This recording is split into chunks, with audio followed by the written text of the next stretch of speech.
The scorching summer sun beat down on the dusty streets of Redemption Creek, Colorado, as Lillian Summers clutched the frayed edges of her tattered blue dress, trying desperately to conceal the worst of the tears. It was 1878, and her once beautiful garment, the last remnant of her former life in Boston, had deteriorated beyond salvation after months of harsh frontier living and the grueling journey west. Look at her. Wearing rags like some beggar while pretending to be a lady, sneered Martha Holloway, the mercantile owner's wife, loud enough for everyone on Main Street to hear. Her companions tittered with malicious delight as Lillian hurried past, her cheeks burning with humiliation. At 22, Lillian had come west with dreams that had quickly soured. The teaching position promised to her had vanished upon her arrival 3 months ago, leaving her scrambling for work at Mrs. Peterson's boarding house, cleaning rooms, washing linens, and serving meals to earn her keep and a pitiful wage. With no family and dwindling savings, she'd been unable to replace her increasingly shabby clothing. She kept her head down as she made her way to the general store, clutching the small list of items Mrs. Peterson had sent her to purchase. The boarding house matron wasn't unkind, but she was strict and expected Lillian to complete her errands promptly, regardless of the social gauntlet she had to navigate. "Miss Summers," called Mr. Walsh, the store clerk, as she entered. His tone wasn't unfriendly, but held a note of wariness. The last time she'd been in, Mrs. Holloway had loudly questioned whether someone in Lillian's condition should be allowed to handle merchandise that respectable folks might purchase.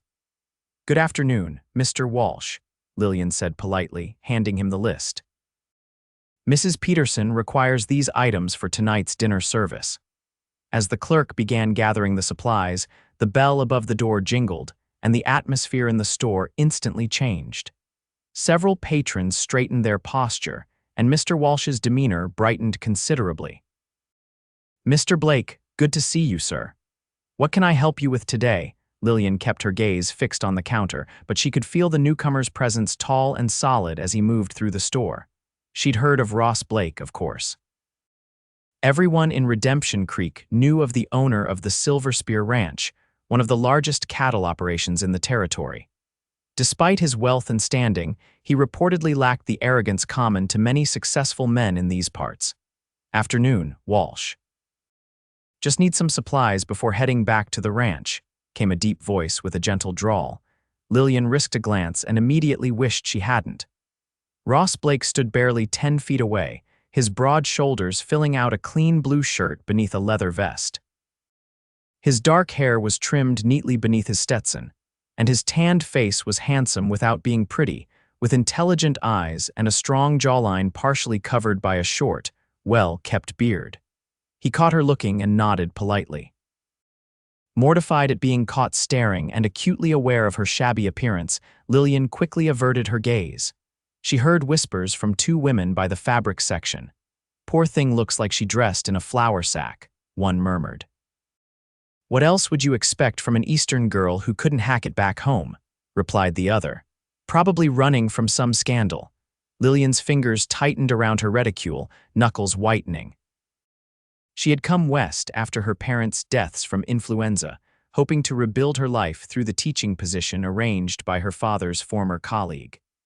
That the position had been given to another upon her arrival wasn't her fault, yet the town treated her like an interloper or worse.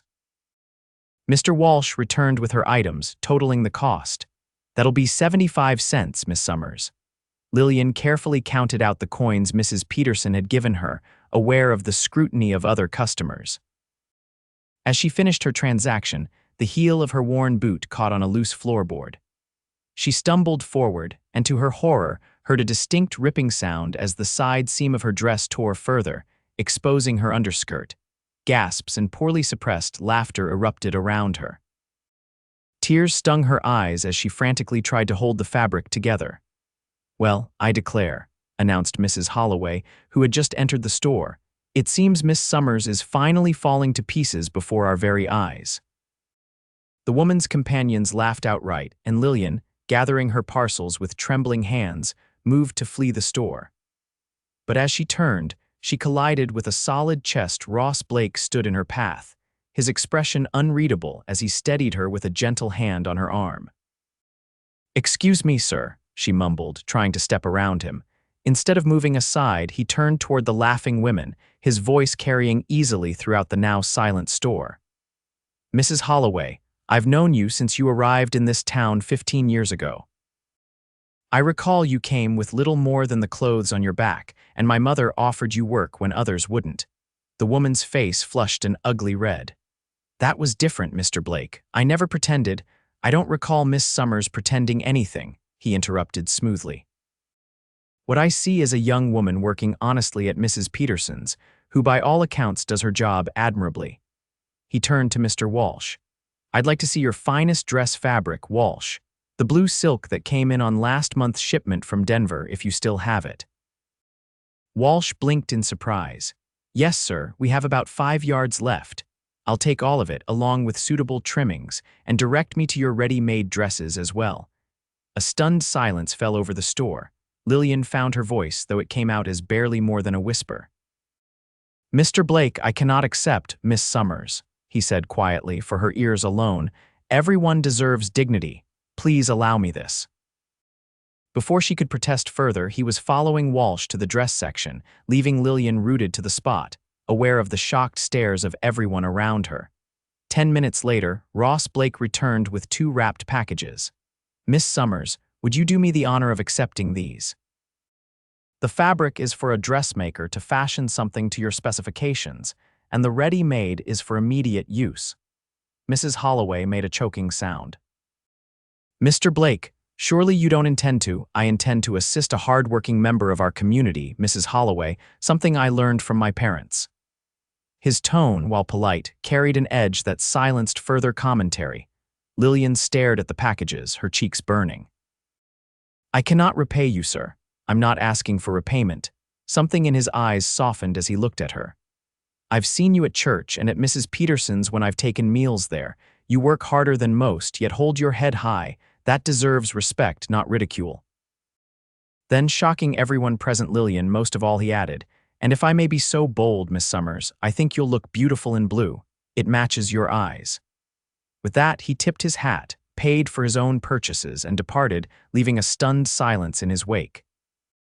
Lillian stood frozen, the packages in her arms, unable to process what had just happened.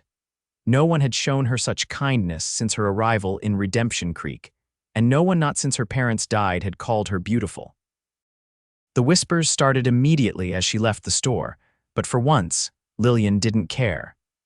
The weight of the packages in her arms felt like more than fabric and clothing, they felt like possibility. She didn't see Ross Blake watching her from across the street, his expression thoughtful as she made her way back to the boarding house with her head held higher than when she'd left it. The following Sunday, Lillian wore the ready-made dress to church, a modest but lovely green calico with white trim that fit her slender frame surprisingly well. She'd spent hours the night before washing and styling her long auburn hair, which now gleamed in the morning light as she walked into the small church. The usual whispers followed her, but they held a different tenor now. She took a seat near the back, as was her custom, and kept her eyes forward, focused on Reverend Thompson as he prepared to begin the service. Just before the first hymn, she sensed rather than saw someone slide into the pew beside her. Turning slightly, her breath caught in her throat. Ross Blake sat next to her, his Bible in hand, nodding politely before facing forward. "The dress suits you," he murmured as they rose for the opening hymn. "Thank you," she whispered back, her heart pounding inexplicably. After the service, as congregants mingled outside, Ross approached her again. "Miss Summers, I wonder if you might permit me to call on you properly. Perhaps for a walk this afternoon, if Mrs. Peterson allows it." Lillian was acutely aware of the stares and whispers their conversation was generating. "Mr. Blake, while I appreciate your kindness, I don't need charity or pity." His expression remained serious. "I'm offering neither, Miss Summers, just the company of someone who'd like to know you better." Something in his steady gaze convinced her of his sincerity. 3 o'clock then," she said. "Mrs. Peterson gives me Sunday afternoons off." True to his word, Ross Blake arrived at the boarding house at precisely 3 o'clock, dressed in a clean shirt and his best waistcoat. Mrs. Peterson, normally strict about her boarder's social activities, seemed unusually accommodating, even smiling as she ushered Lillian out to meet him. "You look lovely, Miss Summers," Ross said as they set off down the main street. "Thank you for the dress, Mr. Blake." It was more than generous. "Have you spoken with Mrs. Miller about the fabric?" he asked, referring to the town's seamstress. Lillian shook her head. "I haven't had the courage. Besides, her services are beyond my means. The fabric was a gift, so are the seamstress's services," he said. "I've already spoken with her." Lillian stopped walking. "Mr. Blake, this is too much. I cannot accept such charity." He faced her, his expression serious. "It's not charity, Miss Summers. Consider it an investment in a valued member of our community. You hardly know me." "I'd like to change that," he said simply. They resumed walking, making their way toward the creek that gave the town its name. As they walked, Ross shared stories of growing up on the Silver Spear Ranch, of learning ranching from his father, and of inheriting the operation 5 years ago when his parents retired to Denver. In turn, Lillian found herself speaking of her life in Boston, of her father's position as a professor of literature, and of her mother's gentle guidance. She spoke of their deaths and her desperate journey west, only to find the promised teaching position filled. "Didn't the school board president write to inform you?" Ross asked, frowning. "He claims he did, but the letter never reached me. By then, I had already sold most of our possessions to finance the journey." She sighed. "When I arrived, Mr. Thompson, our reverend, who serves on the school board, was kind enough to speak to Mrs. Peterson about employing me. And no other teaching positions were available. The town only has one school with one teacher," Lillian explained, "and Miss Jenkins is quite competent. The board saw no reason to replace her with an unknown quantity from back east." They had reached the creek, where a few ancient cottonwoods provided welcome shade. Ross gestured to a fallen log. "Shall we sit for a moment?" As they sat, a comfortable distance apart, he studied her profile.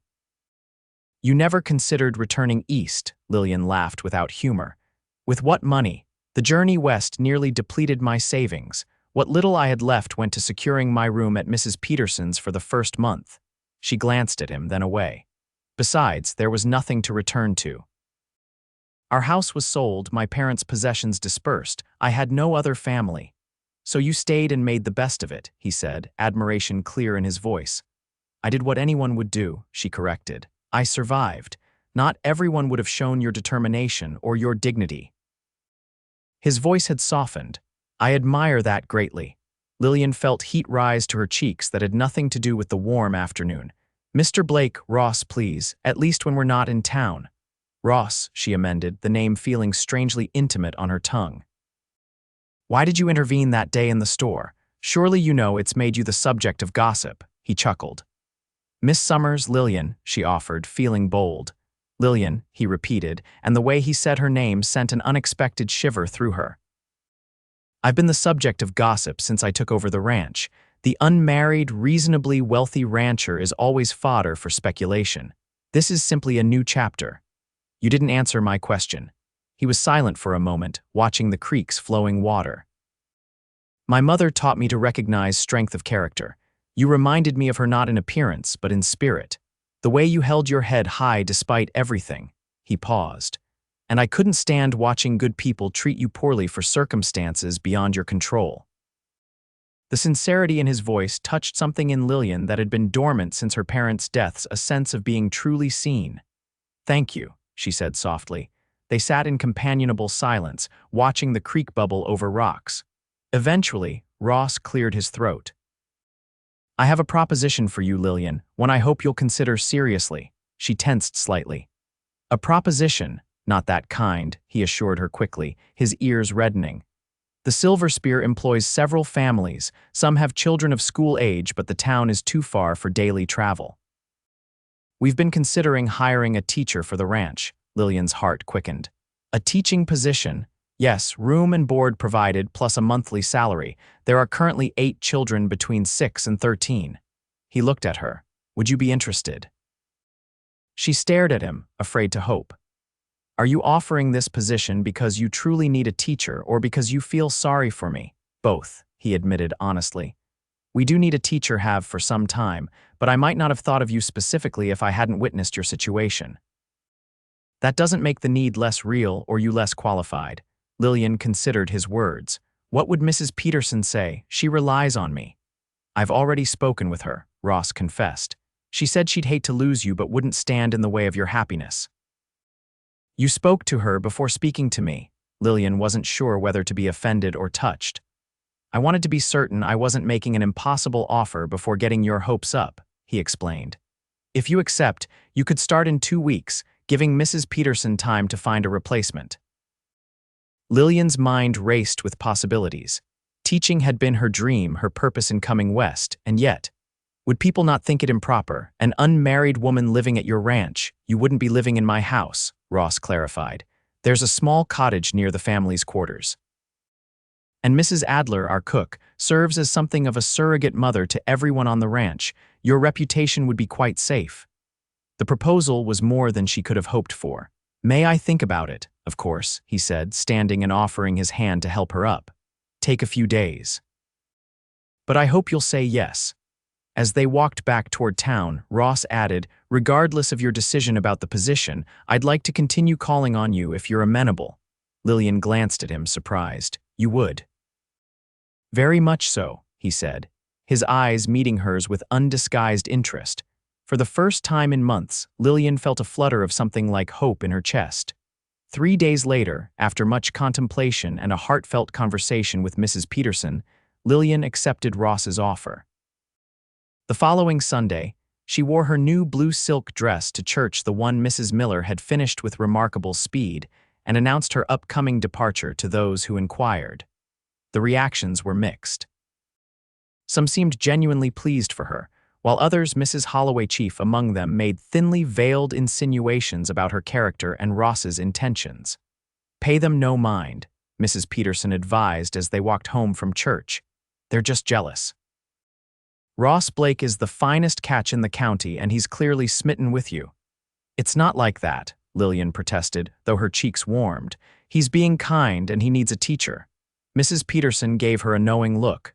I've known Ross Blake since he was a boy. He's never shown such interest in any young woman before, and he certainly never bought one a silk dress. 2 weeks later, Ross arrived with a wagon to collect Lillian and her meager possessions. Mrs. Peterson hugged her goodbye, pressing a small package into her hands. A few preserves and some cornbread for your journey, she explained. And this, she handed Lillian an envelope. Your final wages plus a little extra. You've been the best help I've had in years. Tears stung Lillian's eyes as she embraced the older woman. Thank you for everything. The journey to the Silver Spear Ranch took most of the day. As they traveled, Ross pointed out landmarks and shared stories of the area's history. Lillian found herself relaxing in his company, laughing at his dry humor and enjoying the easy conversation. There it is, he said finally, as they crested a hill in the late afternoon. Silver Spear Ranch. Lillian gasped at the view. The ranch spread across a verdant valley with mountains rising in the distance. A creek larger than the one in town wound through pastures dotted with cattle. At the center stood a large, handsome house of hewn logs and stone, with several smaller buildings clustered nearby. Smoke rose from chimneys, and even from a distance she could see people moving about. It's beautiful, she breathed. Ross smiled, clearly pleased by her reaction. It's home. As they approached, a stocky woman with gray-streaked hair emerged from the main house, wiping her hands on her apron. Several children peeked out from behind her, their curious faces watching the wagon. Mrs. Adler, Ross called as he brought the wagon to a halt. May I present Miss Lillian Summers, our new teacher? The woman's weathered face broke into a warm smile. Welcome to Silver Spear, Miss Summers. We've been preparing for your arrival. The children, 5 of them visible now, stared at Lillian with undisguised curiosity. A girl of about 10 stepped forward, executing a somewhat awkward curtsy. Welcome, Miss Summers. I'm Emily Adler, Mrs. Adler's granddaughter, Ross explained, and one of your future pupils. Lillian smiled at the girl. I'm pleased to meet you, Emily. I look forward to getting to know all of you. Mrs. Adler shooed the children back. Let Miss Summers get settled before you pester her with questions. "Mr. Blake, shall I show her to the cottage, please?" Ross nodded. "I'll bring her trunk." The cottage proved to be a charming two-room structure near the cluster of family dwellings. Though small, it was neat and well-built, with a main room containing a small stove, table, and 2 chairs, plus a comfortable-looking armchair near the fireplace. A door led to a bedroom with a real bed, not just a cot covered with a handmade quilt. "The Morneau family made the quilt," Mrs. Adler explained. "Everyone wanted to contribute something to welcome you." "It's lovely," Lillian said, touching the colorful fabric. "Dinner's at 6 in the main house," Mrs. Adler continued. "You'll meet everyone then. For now, get settled. There's fresh water in the pitcher, and I've left some bread and preserves on the table if you're hungry before dinner." After Mrs. Adler departed, Ross carried in Lillian's trunk and a few other packages. "Will it suit you?" he asked, a hint of uncertainty in his voice. "It's perfect," she assured him, meaning it. After the cramped attic room at Mrs. Peterson's, the cottage felt like a palace. "Good." He hesitated. "If you need anything, don't hesitate to ask.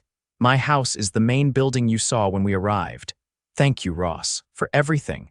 He nodded, his eyes lingering on hers for a moment before he departed, leaving Lillian to absorb her new surroundings. That evening, Lillian met the families of the Silver Spear Ranch over a hearty dinner in the main house's large dining room. Besides Mrs. Adler and her granddaughter, there were the Morneaus, a Mexican family with 3 children, the Hansons, a Swedish couple with 2 boys, and the Wilcoxes, an American family with 2 children. Additionally, there were several single men who worked as ranch hands, though they ate at a separate table and maintained a respectful distance from Lillian.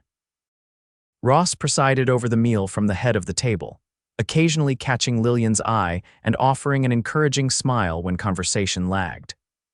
By the end of the evening, she felt cautiously optimistic about her new position and the community she had joined.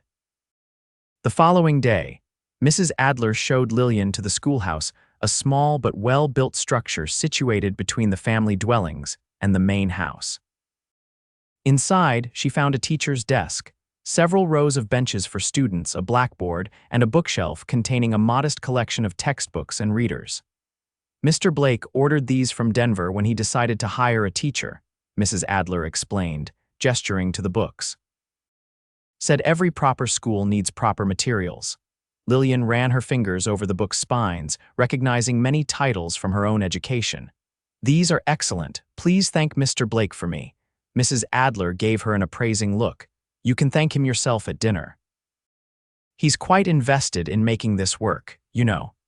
Lillian spent the day organizing the schoolroom and reviewing the books, making notes about lesson plans. She met briefly with each family to assess their children's educational backgrounds, discovering a range from near illiteracy to surprisingly advanced mathematical skills in one of the Hanson boys. As promised, she thanked Ross at dinner that evening. "The books are wonderful. And the schoolroom is perfect." His pleased expression warmed something inside her. "I'm glad. When do you plan to start lessons?" "Monday," she replied. "That gives me the rest of this week to prepare." "Excellent." He hesitated, then added, "Perhaps you would join me for a ride tomorrow afternoon.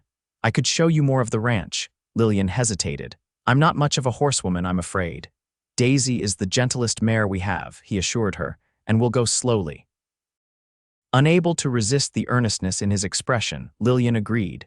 The following afternoon, true to his word, Ross introduced her to Daisy, a placid dun mare with kind eyes. He helped her mount, his hands strong and steady at her waist, then swung up onto his own horse, a spirited bay gelding. "We'll stay on level ground," he promised as they set off at a walk. The ride proved more enjoyable than Lillian had anticipated. Ross showed her the boundaries of the ranch property, explained the seasonal cattle operations, and pointed out wildlife along the way. They stopped by a bend in the creek, dismounting to let the horses drink. "It truly is beautiful here," Lillian said, gazing at the mountains in the distance. "Peaceful." "Not always peaceful," Ross admitted with a chuckle. "Calving season can be chaotic and roundup is always hectic. But yes, I find beauty in it every day. Your parents must be proud of what you've built here." A shadow crossed his face. I hope so. They visit when they can, but my father's health has been declining. The mountain air became too much for his lungs. I'm sorry to hear that, Lillian said softly. It's the way of things. He shrugged, then brightened. But they're coming for Christmas. You'll meet them then. The casual assumption that she would still be at Silver Spear months from now, and that meeting his parents was significant, wasn't lost on Lillian. She felt a flutter of something like anticipation, mixed with wariness. Ross, she began carefully, I'm grateful for this position and your kindness, but I don't want there to be any misunderstandings between us. He turned to face her fully. What sort of misunderstandings? People will talk. They already are, I'm sure, about why you brought me here. Let them talk, he said simply. It's not that simple. My reputation is intact, he interrupted gently. You're here as the ranch's teacher, living in your own cottage with Mrs. Adler watching over propriety like a hawk. No one who matters will think ill of you. And what about you? She pressed. What are your intentions? For a moment he looked startled, then a slow smile spread across his face. Direct, aren't you? I need to be. My position here depends on your goodwill, if you expect certain considerations in return. I don't, he said firmly, all humor vanishing from his expression. Lillian, I hired you because we needed a teacher, and you needed a position worthy of your abilities. My interest in you as a woman is separate from that arrangement. Her heart quickened. Your interest, surely you've noticed, he said quietly. I find you intelligent, determined, and yes, beautiful. I would like to court you properly if you're amenable, but your position here is secure regardless of your answer. Lillian studied his face, finding only sincerity in his steady gaze. I would not be opposed to your courtship, she admitted finally, his smile returned, warming his eyes. I'm glad to hear it. They rode back to the ranch in companionable silence, both aware that something had shifted between them. The following Monday, Lillian began teaching her 8 pupils. The age and ability differences presented challenges, but she discovered she enjoyed developing individualized approaches for each child. Emily Adler proved to be a quick study with a talent for reading, while Miguel Morno displayed a remarkable aptitude for mathematics. Even the shy Hanson twins began to blossom under her encouragement. Each evening, she joined the ranch community for dinner in the main house. Ross made a point of engaging her in conversation, drawing her into discussions about books, current events, and ranch operations. Sometimes after dinner, they would walk together around the ranch yard, talking until twilight faded into darkness. As September gave way to October, Lillian found herself settling into life at Silver Spear with surprising ease. The families accepted her, the children responded well to her teaching, and her relationship with Ross deepened through their evening conversations and occasional Sunday afternoon rides. One crisp October evening, as they walked after dinner, Ross asked, "Would you accompany me to town on Saturday? We need supplies, and I thought you might enjoy visiting Mrs. Peterson." "I'd like that," Lillian agreed readily. She had exchanged letters with Mrs. Peterson but hadn't returned to Redemption Creek since leaving 6 weeks earlier. Good. We'll make a day of it, leave after breakfast and return before dark. Saturday dawned clear and cool. Ross arrived at Lillian's cottage with the wagon, helping her up onto the seat beside him. She wore her blue silk dress, still her finest, and had pinned her hair up in a style Mrs. Adler had helped her achieve. "You look lovely," Ross said appreciatively as they set off. The drive to town passed quickly with conversation. As they approached Redemption Creek, however, Lillian felt a flutter of nervousness. "I wonder what people will say," she murmured. "About what? About me returning on your arm after barely 6 weeks away?" Ross's expression hardened slightly. "They can say what they like, we know the truth." The truth, Lillian reflected, was complicated. She had indeed been hired as the ranch's teacher, but her feelings for Ross had grown considerably since then. They had not progressed beyond conversation and the occasional touch of hands, yet there was an undeniable current between them that others would surely notice. Their first stop in town was Mrs. Peterson's boarding house. The older woman embraced Lillian warmly, exclaiming over her healthy appearance and insisting they stay for tea. Ross agreed to return in an hour, heading off to conduct his business while the women caught up. You look happy, Mrs. Peterson observed once they were settled with tea and cookies in her small parlor. And that silk dress fits you perfectly now that you've filled out a bit. Ranch food must agree with you, Lillian laughed. Mrs. Adler believes in hearty meals, and yes, I am happy. The children are wonderful, and teaching fulfills me in a way I'd almost forgotten was possible. And Mr. Blake, Mrs. Peterson inquired, her expression knowing, how are things progressing there? He's been a perfect gentleman, Lillian assured her. Kind and considerate. But not too gentlemanly, I hope, the older woman said with a wink. Mrs. Peterson, Lillian felt her cheeks flush. Oh, don't be scandalized. I have eyes, my dear. That man looks at you like you're water in the desert. Before Lillian could respond, the door opened, and a familiar voice called out, Mrs. Peterson. Are you receiving visitors? Martha Holloway swept into the parlor without waiting for an answer, stopping short when she saw Lillian. Well, Miss Summers, back in town already. Has ranch life proven too difficult for your delicate constitution? Not at all, Lillian replied evenly. I'm merely visiting while Mr. Blake conducts business. How cozy, Mrs. Holloway remarked, her tone insinuating. The whole town is talking, you know. About how quickly you secured a position at Silver Spear, and what services that position might entail. Mrs. Peterson stood abruptly. Martha Holloway, I will not have such talk in my house. Lillian is a respectable teacher, employed honorably by Mr. Blake to educate the ranch children. Of course she is, Mrs. Holloway said with mock sincerity. I'm sure the blue silk dress was purely educational in purpose as well. Lillian felt her composure slipping. Mrs. Holloway, your implications are as unfounded as they are unkind. Mr. Blake has been nothing but respectful toward me. I'm sure he has, the woman replied. Men like Ross Blake know how to get what they want while maintaining appearances. My only question is how long he'll maintain his interest once he's gotten it. That's enough. Ross's deep voice came from the doorway, where he stood with a thunderous expression. Mrs. Holloway, I've tolerated your gossip about me for years, but I will not allow you to malign Miss Summers's character. Mrs. Holloway paled slightly but held her ground. Mr. Blake, I merely express the concerns of many in town. A young, unmarried woman living at your ranch, teaching children, he interrupted. In a cottage separate from my house with Mrs. Adler as chaperone, but even if that weren't the case, it would be none of your concern. He moved to stand beside Lillian, his presence reassuring. Miss Summers came west seeking honest work.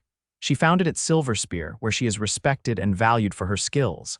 Anyone suggesting impropriety is reflecting their own base nature, not hers. Mrs. Holloway drew herself up indignantly. Well, perhaps you should, Ross suggested coolly. Consider others' circumstances before passing judgment. The woman's face flushed an angry red. Without another word, she turned and stalked out of the boarding house. A tense silence followed her departure. Finally, Mrs. Peterson sighed. Well, that was invigorating. More tea, anyone? Ross chuckled, the tension leaving his shoulders. No thank you, Mrs. Peterson. But we should probably continue our errands before more of the town's concerned citizens arrive to express their opinions. After bidding Mrs. Peterson goodbye, they completed their shopping quickly. Lillian was acutely aware of the stares and whispers that followed them through town. By the time they loaded the last supplies into the wagon, her earlier good mood had evaporated. I'm sorry, Ross said as they left town behind. I should have anticipated Mrs. Holloway's reaction. It's not your fault, Lillian assured him. She was unpleasant long before you hired me. Still, I hate that you were subjected to her insinuations. He glanced at her.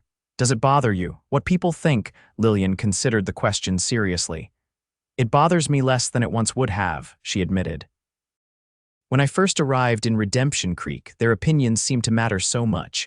Now, she shrugged. I know who I am and what I'm doing. That matters more, Ross smiled.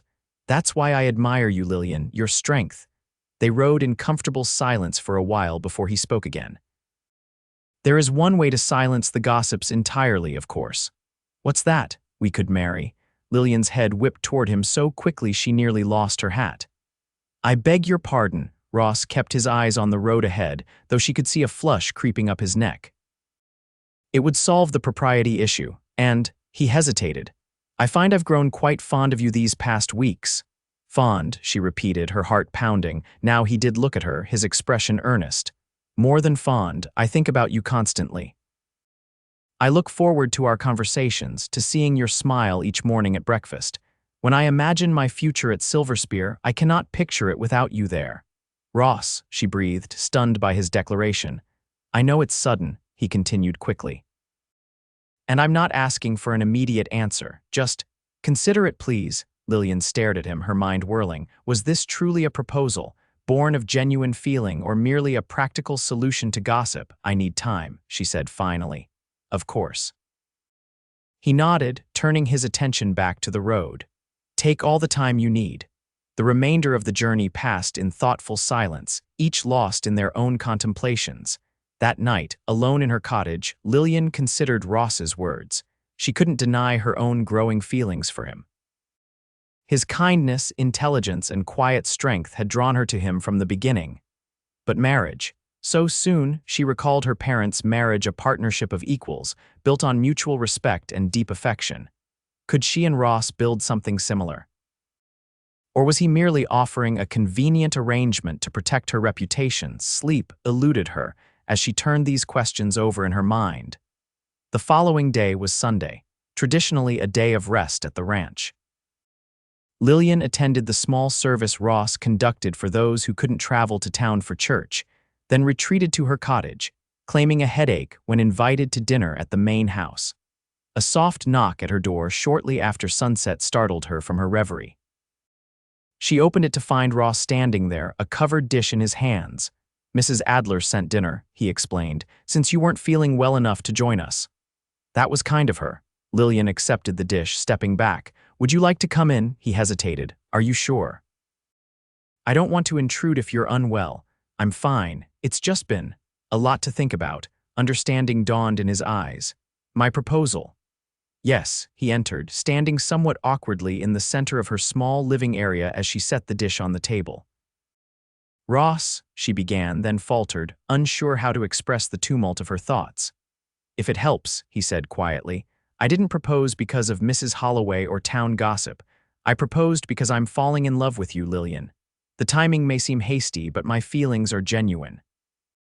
Her heart skipped. Love, he stepped closer, his expression open and vulnerable. Yes, I think I began falling the day I saw you in the store, holding your head high despite everything, and every day since has only deepened that feeling. I've been afraid, she admitted, that you offered marriage out of a sense of obligation or propriety. Never. He reached for her hand, his touch warm and reassuring. I want to build a life with you, Lillian, here at Silver Spear, if that's what you want too. She looked up at him, seeing the sincerity in his eyes. I think I'm falling in love with you too, she whispered. The smile that broke across his face was like sunrise. Then may I court you properly, no rush to the altar, just the chance to show you what our life together could be. I'd like that, she agreed, smiling back. Gently, giving her every opportunity to pull away, Ross leaned down and pressed his lips to hers in a soft, sweet kiss there first. When they parted, both were slightly breathless. I should go, he said reluctantly. Before Mrs. Adler comes looking for her dish and finds me compromising your reputation further. Lillian laughed, feeling lighter than she had in days. Until tomorrow, then. Until tomorrow, he agreed, stealing one more quick kiss before departing into the autumn evening. Over the following weeks, Ross courted Lillian with thoughtful gestures and undivided attention. He brought her wildflowers, shared books from his personal library, and arranged for them to have private dinners on the porch of the main house where they could be seen by others, but still converse intimately. As November arrived with colder weather, Lillian found herself spending more evenings in Ross's parlor, reading by the fire or playing chess. Always, Mrs. Adler or another ranch employee was nearby, maintaining propriety while allowing them to deepen their connection. One evening in mid-November, as the first snow of the season fell outside, Ross pulled a small box from his pocket. I have something for you, he said, handing it to Lillian. She opened it to find a delicate silver ring with a small sapphire surrounded by tiny diamonds. Ross, she gasped, looking up at him. He knelt before her chair. Lillian Summers, these past months have been the happiest of my life. I know now, without doubt, that I want to spend the rest of my days with you. Will you do me the honor of becoming my wife?" Tears blurred her vision as she nodded. "Yes," she whispered. "Yes, I will." Ross slipped the ring onto her finger, then pulled her into a tender kiss that held all the promise of their future together. They set the wedding date for the following spring, after the worst of winter had passed, but before the busiest ranch seasons began. Mrs. Adler immediately began planning the celebration, enlisting the help of every woman on the ranch. "We'll need to invite the town," Ross said one evening as they discussed arrangements. "Including Mrs. Holloway." Lillian raised an eyebrow. "Are you sure? She's hardly been supportive." "All the more reason," he replied with a grin. "I want everyone to witness our happiness, especially those who doubted it was possible." As Christmas approached, preparations began for the arrival of Ross's parents. Their visit would be their first opportunity to meet Lillian, and despite Ross's assurances that they would adore her, she couldn't help feeling nervous. What if they don't approve? She fretted as they decorated the main house with evergreen boughs and red ribbons. "They will," Ross said confidently. "But even if they didn't, which is impossible, it wouldn't change my feelings for you." The Blakes arrived 3 days before Christmas, their carriage pulling up to the main house just as twilight fell. Ross hurried out to greet them, helping his father down while Lillian waited nervously on the porch. Margaret Blake was a tall, elegant woman with Ross's warm eyes and quick smile. James Blake moved more slowly, leaning on a cane, but his handshake was firm when Ross introduced Lillian. "So you're the young lady who's captured our son's heart," Margaret said, embracing Lillian warmly. "I've been eager to meet you since his first letter mentioning you." "First letter?" Lillian glanced at Ross, who looked slightly embarrassed. "Oh yes," Margaret continued, linking her arm through Lillian's as they entered the house. "He wrote about the brave Eastern teacher in the tattered dress who held her head high despite everything. I knew then that she was special." Later that evening, after dinner had been cleared and James had retired to rest from the journey, Margaret shared stories of Ross's childhood while he pretended mortification. "He was always the defender of the underdog," she recalled fondly. "When he was 12, he gave his new boots to a neighbor boy whose family couldn't afford them, walked home barefoot in the snow." "Mother," Ross protested, "you'll have Lillian thinking I'm some kind of saint." "Far from it," Margaret assured Lillian with a wink. "Ask me about the time he and Thomas Jenkins tried to ride the neighbor's bull." By the end of the evening, Lillian's nerves had vanished. The elder Blakes treated her like family already, and Margaret had quietly expressed her approval of the match while helping prepare tea. "You're exactly what he needs," the older woman had murmured, "someone with strength and heart to match his own." Christmas at Silver Spear proved to be the happiest Lillian had experienced since her parents' deaths. The entire ranch gathered in the main house for a feast, followed by the exchange of simple gifts. The children performed recitations and songs they had practiced in school, beaming with pride when the adults applauded. Ross's gift to Lillian was a beautiful leather-bound journal. "For your thoughts and dreams," he explained as she ran her fingers over the embossed cover, her gift to him, a hand-knitted scarf she had worked on secretly for weeks. With Mrs. Adler's guidance brought a suspiciously misty look to his eyes.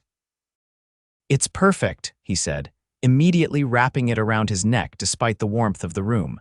The Blakes departed 2 days after Christmas, with promises to return for the wedding in April. As their carriage disappeared down the road, Ross put his arm around Lillian's shoulders. "They adore you," he said, "as I knew they would." "I like them very much," she replied, leaning into his embrace.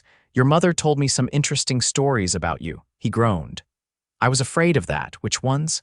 "Enough to make me even more certain I'm marrying a good man." Winter settled over Silver Spear in earnest after the new year, with heavy snows making travel to town impossible for weeks at a time. Lillian continued teaching the children in the schoolhouse, adding extra lessons on cold afternoons when outdoor activities were limited. In the evenings, she and Ross would often read together by the fire, discussing books or planning for their future. Sometimes they simply sat in companionable silence, content in each other's presence. By March, as the first signs of spring began to appear, wedding preparations intensified. Lillian's dress, made from the finest white fabric Mrs. Miller could obtain from Denver, was nearly complete. Invitations had been sent to townspeople and neighboring ranchers. "Are you nervous?" Ross asked one evening as they walked around the ranch yard, the mud from melting snow squelching beneath their boots. "About marrying you." "No," Lillian replied honestly. "About being the center of attention with half the county watching, slightly." He laughed, squeezing her hand. "They'll all be too busy eating Mrs. Adler's cooking to pay us much mind after the ceremony." The week before the wedding, a package arrived from Boston, a response to letters Lillian had sent to her father's former colleagues at the university.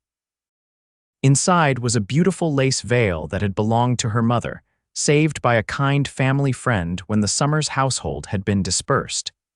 "She would have wanted you to have it," the accompanying note read. Tears filled Lillian's eyes as she held the delicate lace. "I wish they could be here," she whispered to Ross when he found her cradling the veil in her cottage. "They would be proud of you," he said softly, holding her close. "Of the life you've built and the strength you've shown." The wedding day dawned clear and mild, with wildflowers beginning to dot the meadows surrounding the ranch. Guests began arriving by mid-morning, first the neighboring ranchers, then townsfolk from Redemption Creek, including a surprisingly subdued Mrs. Holloway. Mrs. Peterson arrived early to help Lillian dress, bringing a small blue ribbon. "Something borrowed and blue," she explained, pinning it inside Lillian's dress near her heart. "I wore it at my own wedding 30 years ago." With Mrs. Adler and Margaret Blake assisting as well, Lillian was ready by noon. Her dress, simple but elegant, flowed gracefully to the floor, while her mother's veil crowned her auburn hair, which hung in loose curls down her back at Ross's request. "He always says he loves your hair down," Margaret explained with a smile. The ceremony took place in the ranch yard, where benches had been arranged facing an arch decorated with early spring flowers. Reverend Thompson had made the journey from town to officiate, and stood with Ross beneath the arch as Lillian approached on James Blake's arm. Ross's face as he watched her walk toward him was one Lillian knew she would remember for the rest of her life, a mixture of awe, joy, and undisguised love that made her heart swell.